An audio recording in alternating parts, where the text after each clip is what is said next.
Sometime in the 19th century, Rotherham fell out of favour, and Doncaster became the centre of focus for trade between the east and the west of the southern Pennines. But today I'm driving the old trade route on the first of 4 legs on the Rotherham to Saltersbrook turnpike.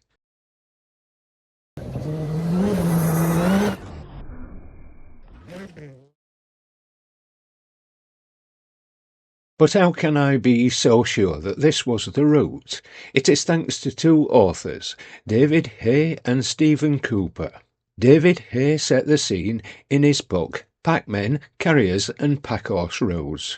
But most credit has to go to Stephen Cooper, who unwittingly perhaps shared the exact route, or as exact as it can be, of 2 sheep drovers and 66 sheep on a journey they made in the year 1822. Stephen Cooper, a solicitor from Thorpe, Hesley, was interested in writing about the crimes committed in the Rotherham area, and in doing so supplied much detail of the route used by the sheep drovers. The route was verified from maps found on the National Library of Scotland website, using its spy feature to overlay the past with the present.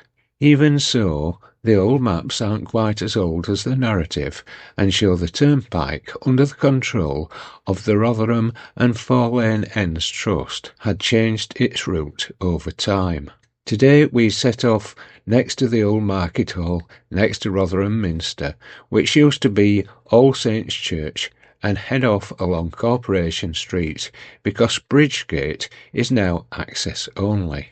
We crossed the new bridge next to the remains of the old bridge and its jail, which some call a chapel.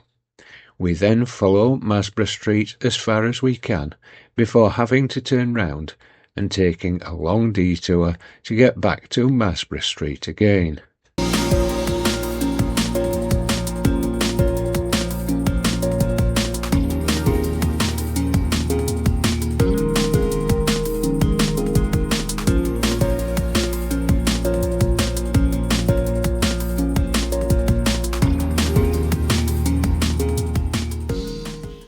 By the latter half of the 1800s, the railways had come to Rotherham, and Coronation Bridge, which we'll cross in a moment, had not yet been built.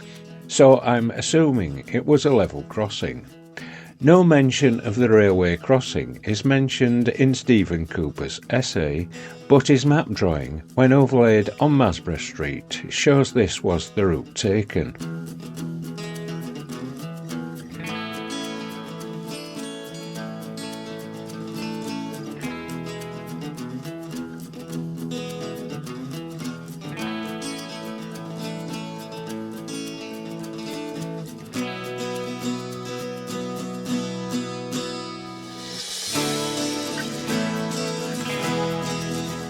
Here we have to turn right onto Kimberworth Road, but there was no road to the left on the old map.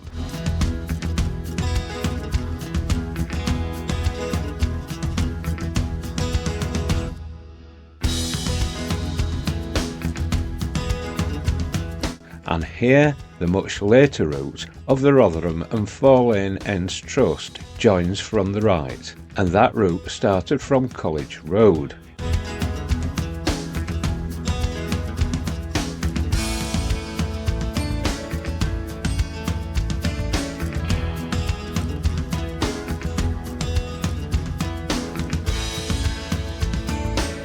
Here we cross Meadowbank Road, the one that goes down to Meadowhall via Tinsley Viaduct. But Meadowhall Road didn't exist in the 1800s, and Kimberworth Road was a direct route.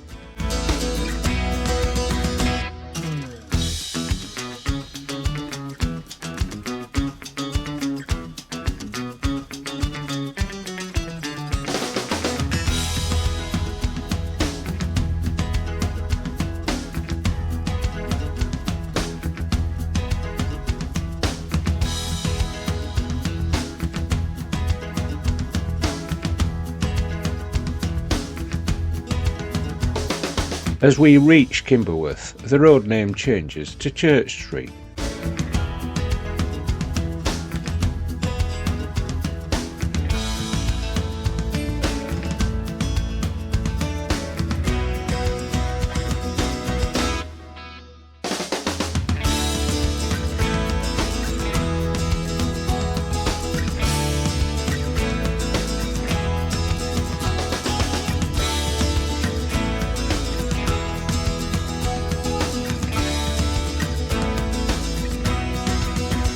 And as we pass the Travellers' Pub, which also hints at this route's purpose, we round the corner and it becomes High Street.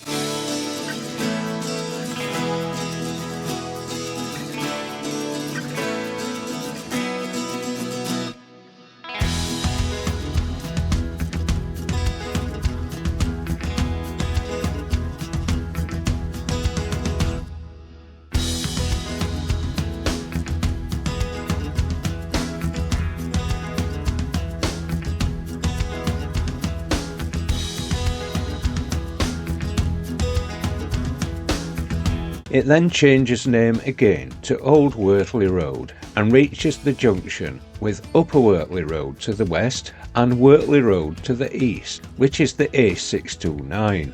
The milestone at the junction gives the impression that the Rotherham and Four Lanes End Trust went along today's A629, but it didn't, as there was no road to the right.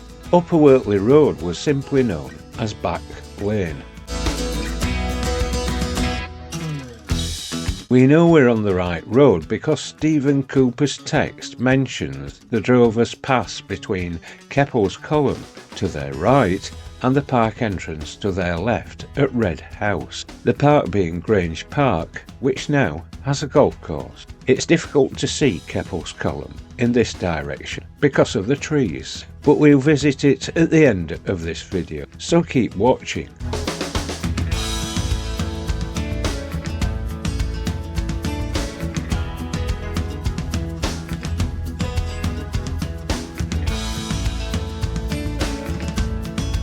The word turnpike refers to the toll gates placed at intervals along a route and often featured inns where the drovers and other carriers could rest a while.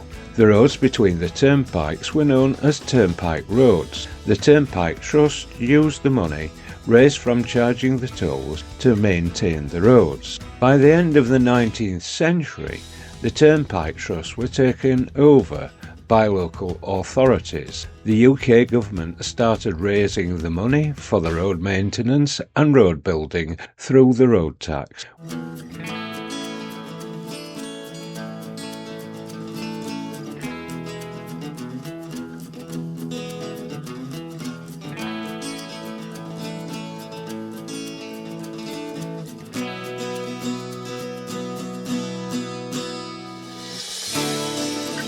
We're now heading toward junction 35 of the M1 motorway at Thorpe Hesley.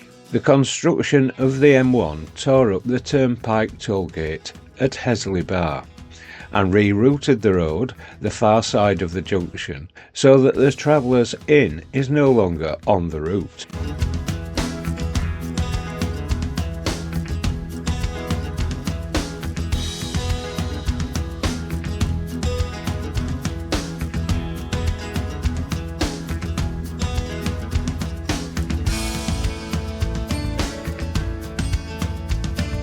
Junction 35 signals the end of this part of the route, but we use the roundabout to turn back down Upper Wortley Road and visit Keppel's column.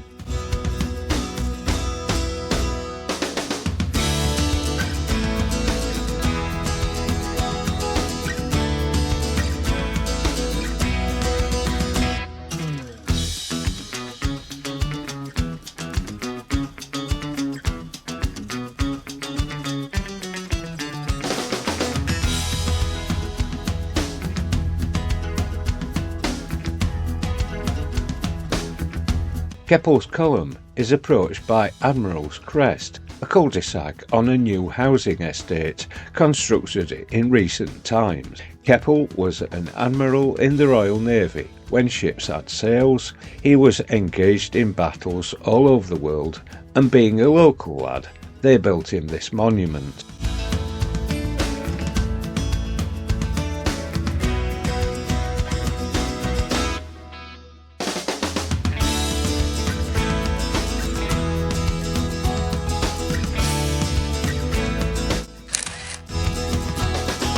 Next time, we'll travel to the 4-lane ends at Wortley, so be sure to watch that video.